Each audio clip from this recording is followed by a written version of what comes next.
কৃষ্ণ, স্বাগত বন্ধুরা নতুন আরেকটা রেসিপিতে। তো আজ তৈরি করলাম কাঁচা পেঁপে দিয়ে পিঠে তৈরি করলাম। তো আমার বড় বোন তো সেদিন আসলো, আপনাদেরকে দেখালাম। তো আজ আবার আমার বড় বোনের জন্য আবার কাঁচা পেঁপে দিয়ে পিঠে তৈরি করলাম। তো এদিকে আমার বড় বোনও পিঠে খাচ্ছে, আমি বড় বোনকে পিঠে দিলাম। কে বল কেমন হয়েছে? খুব ভালো টেস্টি। পিঠাটা তৈরি করার জন্য পেঁপে পাড়তে যাচ্ছি। তো দেখুন আমার এই গাছ থেকে পেঁপেটা পারবো। তো পেঁপেটা পেরে নিচ্ছি, দেখুন এই কত বড় হলো পেঁপেটা।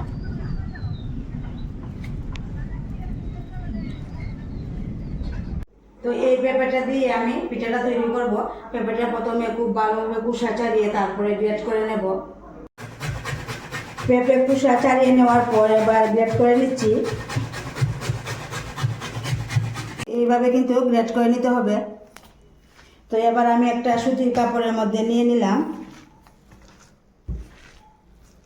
তো এবার সুতির কাপড়ের মধ্যে তো নিয়ে নিলাম। তো এবার চিপে চিপে জলটা বের করে দিতে হবে।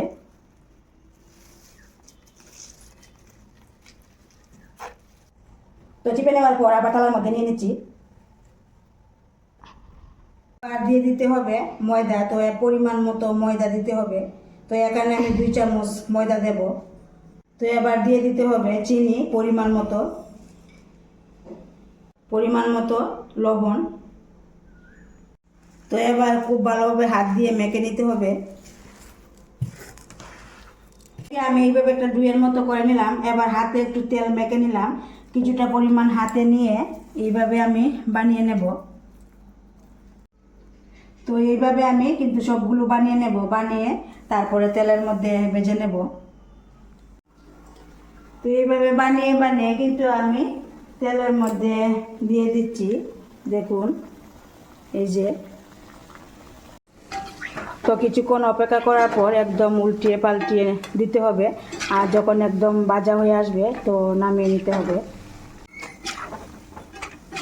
তো এবার ভাজা হয়ে গেল, নামিয়ে নিচ্ছি। দেখুন একদমই কত সুন্দর পারফেক্ট হলো, দেখুন। তো এইভাবে আমি সবগুলো ভেজে নেব। তো পিঠাটার জন্য একটা শিরা তৈরি করছি, তার জন্য আমি এখানে কড়াতে জল দিয়ে দিলাম। পরিমাণ মতো চিনি দিয়ে 4টা এলাচ দিয়ে একটা তেজপাতা দিয়ে আমি এই শিরাটা 15 মিনিট জাল করে নেব।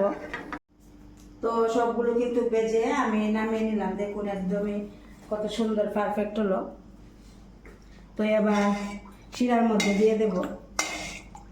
শিরাটা আমি আগে থেকে জাল করে নিলাম। তো শিরার মধ্যে দিয়ে দিচ্ছি। শিরার মধ্যে দিয়ে দেওয়ার পর আধা ঘন্টার জন্য রেখে দিতে হবে, যাতে শিরাটা সম্পূর্ণরূপে এই পিঠার মধ্যে ঢুকে যায়। তো বন্ধুরা আমার এই পিঠে রেসিপিটা যদি ভালো লাগে অবশ্যই আপনারা একটা লাইক দিবেন, শেয়ার করবেন। তো দেখুন এই পিঠেগুলো কিন্তু জাস্ট অসাধারণ হলো।